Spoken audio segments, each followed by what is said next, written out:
Sonic and Pikachu, two incredibly popular video game characters, have now become the main stars in their very own live-action movies, and both of them were all round very well received. But the question is, which of the two characters had the superior movie?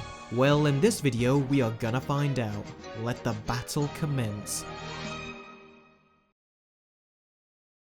The story for Sonic the Hedgehog is that one day when he is feeling lonely, Sonic runs as fast as he can and causes a massive shockwave which causes all the electricity in the city to shut down. Once the government catches wind of this, they send in the perfect man for this kind of job, Dr. Robotnik. So Sonic, with the help of his new friend Donut Lord, go on a road trip journey to restore power to the city. And the story for Detective Pikachu opens with a Pokemon called Mewtwo who breaks out of a lab and attacks a car. We find out that the person who died in the car is the father of our main character, Tim. After Tim is given the bad news, he goes to his father's apartment to collect his things, only to find that his dad's Pokemon, Pikachu, is there searching for clues. And it turns out that Pikachu actually thinks that Tim's father is still alive and that his death was a setup.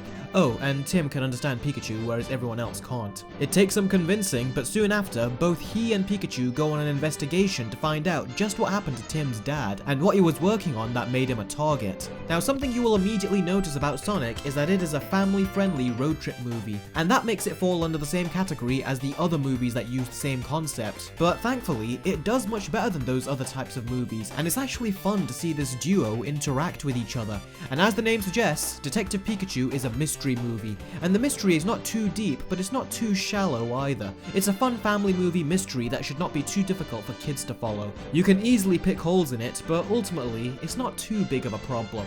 And part of the storytelling is the world building, and the world looks really nicely integrated with the Pokemon, and visually, it looks like a really nice and populated world too. I also like how it's a world where the Pokemon actually play a role in society. The Squirtle Pokemons using their abilities to put out burning buildings in particular I thought was so simple yet so smart. I also like how there is a gas in this movie which makes the Pokemon violent. It's almost like the Pokemon are on drugs during this period. Also, in Sonic, the story is very simple and straightforward. There aren't really any plot revelations or smart story elements, and I'm not saying there needs to be, but in comparison to Detective Pikachu, which does have plot revelations, as well as a really smart twist in the end that genuinely took me by surprise, and it explained the most absurd thing to me. How the hell does a voice like Ryan Reynolds end up in Pikachu? And it actually made sense. Now I question how Tim didn't recognize his own father's voice, as that's not a voice you just forget, but I'm just about willing to let it pass. I still like the idea that they were going for, and like I said, it took me by surprise and justified why his voice sounded like Ryan Reynolds. Despite both movies having a PG rating, Detective Pikachu from the offset is definitely more of a mature movie than Sonic, both with his tone and his plot devices. A kid dealing with the death of his father. This one plot point is so much more mature than anything in the Sonic movie. Sonic mainly deals with the feeling of loneliness, but it only focuses on it on a superficial level, and it doesn't try to go deep with it. The comedy was also much funnier in Detective Pikachu. I mean, both movies have a ton of jokes that don't land, but in Detective Pikachu, there are a lot more that do. The best joke involves Mr. Mime. I mean, the Pokemon tells them to shove it. When do you think you would get that kind of language from Pokemon? And in response, they interrogate him by soaking him in gasoline, and I'm pretty sure they accidentally end up killing him in the end, so that scene made me laugh the most. But there certainly were scenes that didn't make me laugh, but they weren't painful, and I'm sure you have all heard about it, but there was a forced fart joke in Sonic, and no one laughed. Neither did the kids that were watching this movie in the screening I was in. I really think the fart joke should just die, unless they come up with a new spin for it. But all the really good humor in this movie came from Jim Carrey, but we will talk more about him in the character segment. So both of these movies have relatively simple stories, but Detective Pikachu at the very least attempts to tell more than a simple story, whereas Sonic is just kind of paint by numbers and very similar to other movies in this genre. I mean, another movie with the actor James Marsden had him on a road trip with a rabbit, and Sonic falls right in line with those kind of stories from 10 years ago. Whereas Detective Pikachu has similarities, but it definitely feels like you are going on a different kind of journey, one that does not involve a generic road trip for once. And all around, Detective Pikachu just feels a lot more grown up. The noir visuals, the slightly darker tone, and the integration of the CGI with humans makes for a more sophisticated story presentation. So the movie with the superior story is Detective Pikachu. Now, both Sonic and Pikachu are very different characters, but due to Ryan Reynolds being cast as Pikachu, they are naturally a lot more similar now. That being said, both of them, despite having strong potential to be annoying, there is actually a little depth as to why one of them is that way, and that one of them is Sonic. Usually I would consider him kind of annoying, but you actually find that his slightly irritating personality is all a cover for the fact that he is feeling lonely, and he has been on Earth for 10 years now as a little kid before he becomes this, so you kind of feel sorry for him. Now, I didn't question the logic in this movie because it's not the type of film where you should, but I did question the logic once when they go into a bar and no one thinks that Sonic is some sort of creature. They just look at him as a kid or a person with a skin condition, and as someone who actually had a skin condition, this didn't offend me in the slightest, but I did just look at it as lazy writing. So yeah, I liked the character of Sonic. You sympathize with him enough, and he's got a fun personality to him. And due to his new and improved design, which thankfully they changed, he was a lot of fun to watch whenever he was on screen as well, as opposed to his original design where I got very bored of looking at him with just a few seconds of watching the trailer. Now, what about Pikachu? Well, as fun as he is, the big drawback, or possibly advantage, is that this isn't Pikachu. It's Ryan Reynolds doing a PG version of Deadpool, and although that can be fun, and they have a reason for it, it's not quite Pikachu, is it? But that being said, if you like Ryan Reynolds, then chances are you'll like this. And on a side note, I really like how in Detective Pikachu, our main character finds it awkward to speak to a Pokemon that only he can understand. So much so that there was one point when he puts a phone to his head and continues the conversation just so he doesn't look insane in front of the bartender. So I liked how they show that the characters are more aware of the weird stuff going on in this movie than they do in the Sonic film, where everyone doesn't acknowledge the fact that there's an actual talking hedgehog in front of them. Now, it's not a deal breaker by any stretch of the imagination, but it is something that you think about when watching these characters in live action, and if the films address it, that shows an extra level of effort in my book, so you get some complimentary points from me. Now, in terms of the character that is more faithful, it is clearly Sonic, but in terms of the character that I personally had more fun watching, the winner for me is Detective Pikachu. It really all does come down to personal preference, so there is no overall definitive winner here as both characters are fun to watch, but again, Pikachu here is connected to an overall much bigger story, and when you find out what actually happened in that much bigger story, I felt more fulfilled watching this version of the character. So yeah, it is completely subjective, but for me, the movie with the superior main character is Detective Pikachu.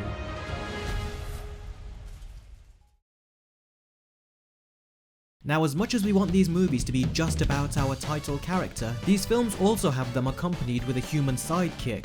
Now, I personally would love to see these movies take place in a full-blown fictional world, but I guess that would be too expensive to create, so they put them on Earth, which I am not at all fond of. But until these movies can consistently bring in some serious cash, there's no escaping it. Now, in Detective Pikachu's case, they actually make this work to the movie's advantage, as the story is that humans and Pokemon coexist, as well as the fact that the world revolves around Pikachu and our main character, so they make the whole human element work as it directly ties into the story. Sonic, on the other hand, kind of forces the humans on us, whether we want them or not. Apparently Sonic doesn't know the way to get to his destination, so he has to confide in the film's human character to get him there. It's very forced, and the movie doesn't incorporate the human characters anywhere near as well as Detective Pikachu. But utilizations aside, what are the actual characters like? Well, in Detective Pikachu, I really like the main character. Sometimes his interactions with Pikachu can feel like he is talking to a tennis ball rather than an actual character, but most of the time he talks to him very convincingly. His motivation for going on this investigation makes sense, and he didn't get on my nerves when I was watching the movie. The character of Lucy, on the other hand, is a mixed bag. When she came onto the scene and was talking about how she can smell a story and all of that, I didn't buy her performance. I've seen enough actors deliver this kind of dialogue very well, and her delivery felt very much like childish pretend than it did an actually well done acting performance. Now, thankfully she was better in the rest of the movie, but even then she still had her annoying moments, like here when she's trying to act all incognito, even though this is being even more obvious. Her little quirk was irritating, and I don't know why in this scene she's constantly yelling at people.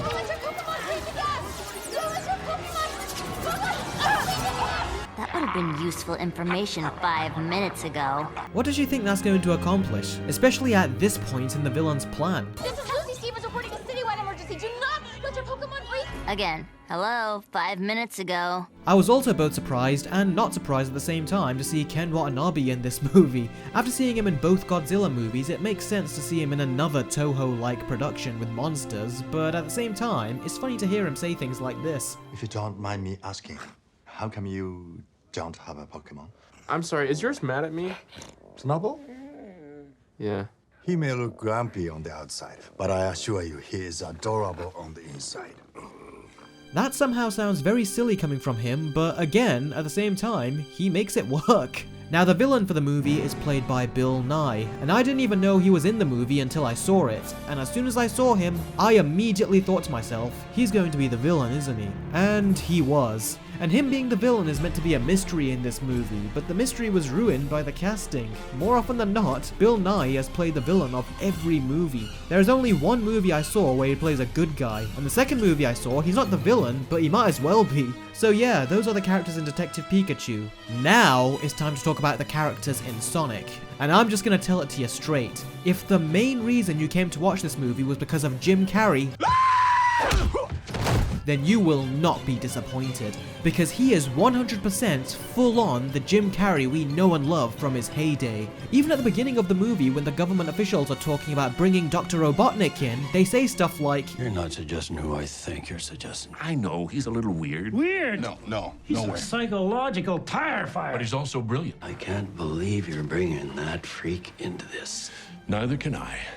But we have no choice. so even the movie is acknowledging the weirdness of Jim Carrey, and it's this build-up which just makes you even more excited and ready to see him. And when he comes on screen, it was great. I do wonder if they would have gotten a wacky actor to play him if they didn't get Jim Carrey for the role, but at the same time, I don't want to know, because Jim Carrey really does make this movie. There's a confrontation that our main character Tom had with Dr. Robotnik, who was secretly having his house scanned by drones, and that was very entertaining, and it was probably the most intense part of the movie. There was even a phone call he had where Robotnik talks about a school bully, and even that was hilarious. And I'm just gonna say, Jim Carrey is the better villain of the two. His motivations make more sense than Bill Nye's, and rather than give you a crappy mystery villain, which was so obvious, they just tell you straight out that this is the villain, and then you watch him in all of his goofy glory. Now, the main human character that tags along with Sonic is a character called Tom, or as Sonic calls him, Donut Lord. Why do you keep calling me Donut Lord? Because you talk to donuts and then eat them if they get out of line. Again, fair. And he did a good job at playing the character he is supposed to play. He is essentially here to take Sonic on a road trip, and of course, they eventually become good friends. The movie does try to throw a cog in the wheel and tries to give them a little moment of conflict, but I thought it just felt forced. The conflict that Tim and Pikachu have, however, is much more understandable, and you actually buy it. As for the rest of the characters in Sonic, the acting from Tim's wife was horrible. She was so over the top, and everything about her performance was so fake. And when you come off more fake than the CGI Hedgehog, that's a problem. Now, Tim's wife also has a sister, and from an acting point of view, the actress does a decent job, but as far as her character goes, she is just as pathetic as Mr. Poe's wife from A Series of Unfortunate Events. She doesn't shut up, and everything that comes out of her mouth is garbage. Divorce. Maddie, No, not today. That's emergency. Goodbye. Stop. Bye. Please, Maddie, don't do this. Bye. This is important. Rachel, Wait. let him in. Maddie, your husband's lost his mind. Okay, use this as an opportunity to leave him. No one would judge you. I don't deserve you. You know that? I know that. I hated this character. I half expected her daughter to be like, Shut up, Mom! Now, there was also this co-worker of Tom's who just annoyed the crap out of me. I mean, I remember when I was a kid, I would not have liked this guy. So all those characters aside, what really matters is the core relationship in these movies. The relationship and friendship that the title character has with the main human character. And the relationship that's in Detective Pikachu is much more deep and better developed than the relationship between Sonic and Tom. Especially when you get the plot twist at the end of the movie, which makes you look at their relationship throughout the whole film in a completely different way. So the movie with the superior villain by far is Sonic the Hedgehog, but the movie with the superior human characters is Detective Pikachu. Something I noticed about Detective Pikachu is that I have a lot more to say about it than I do Sonic. The best way I can justify this is that Sonic is exactly what I expected it to be going by the trailer, whereas Detective Pikachu is a lot better than I thought it was going to be going by the trailer. Tonally, Detective Pikachu has some grit to it, and it has a lot of scenes that are funny for adults as well, whereas Sonic does not. More often than not, Sonic just makes you smile, which is a good thing, but it doesn't make you laugh as much as the jokes in Detective Pikachu. The humor that we adults will undoubtedly enjoy the most is from Jim Carrey. At the end of the day though, these movies have their own unique strengths, but they follow a lot of the same beats. Watch for yourself. The movie introduces us to a human character who is down on their luck, but tries to put on a happy face and make the best of their situation. Our main human character eventually meets the main title character, and they both freak each other out. They both have to reach a destination, and in doing so, they go on a road trip of sorts. Both movies also have scenes where the human character thinks the title character is dying, but through some miracle healing, they come back to life. And they build up to the same type of final climactic battle as well. Speaking of which, the action was really good in both of these movies too. It wasn't anything groundbreaking, but they put a lot more effort into it than I thought they would. And unbelievably, Sonic's climactic action scene had similarities to the action scene at the end of Thor 2. And whereas in Thor 2 it was very lame and boring, in Sonic, it actually used the concept much more creatively than Thor 2 did, but not as creatively as X-Men Days of Future Past, both with the teleporting rings and the slow motion super speed. And by the way, Sonic has a terrible scene where a bunch of side characters all show up to fight Dr. Robotnik at the end, and they don't end up doing anything other than just stand in the corner, and that made their dramatic entrance cringeworthy. I mean, imagine if in Avengers Endgame all the heroes came out of the portals and then just stood there whilst the main Avengers fought. It would be really stupid, wouldn't it? Also, the Olive Garden product placement in this movie, it is some of the worst product placement I have ever seen in my life. They could have easily had Sonic compliment it as he was experiencing things throughout the course of the movie. It would have been a lot more natural. Certainly more natural than having a United States government official say it. Have you tried the never-ending pasta?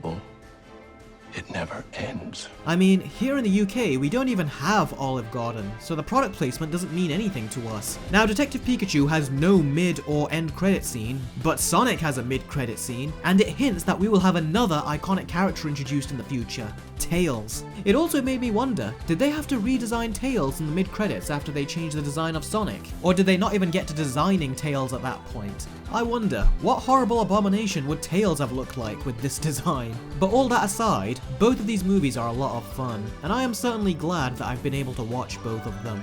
It's time for the scores. Detective Pikachu gets a 7 out of 10, and Sonic the Hedgehog gets a 6. I'm honestly surprised that these movies are anywhere near as good as they ended up being, because, you know, video games hardly ever lend themselves to good live-action movies. Here's hoping that the inevitable sequel for Sonic is given a bigger budget and takes more risks. I still want to see a video game movie where it takes place in the actual world of the video game character, and Sonic's world at the beginning of the movie really did look wonderful, so I want to see more of that. If they have him be in Earth again, I just might lose interest. And as for Detective Pikachu, they should leave it as a one and done. It would be very forced to make another Detective Pikachu movie. The story they wanted to tell is over, and unless they get rid of the detective element of Pikachu, I don't see what else they can do with the story. So we'll see what the future holds. But for now, I am very happy and impressed with these two movies.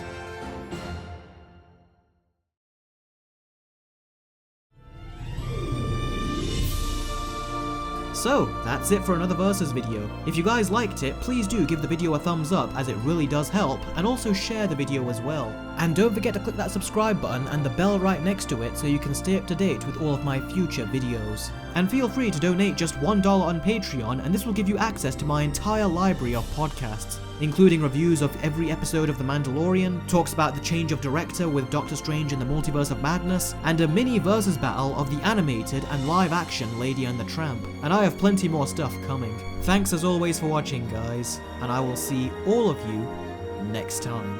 Take care.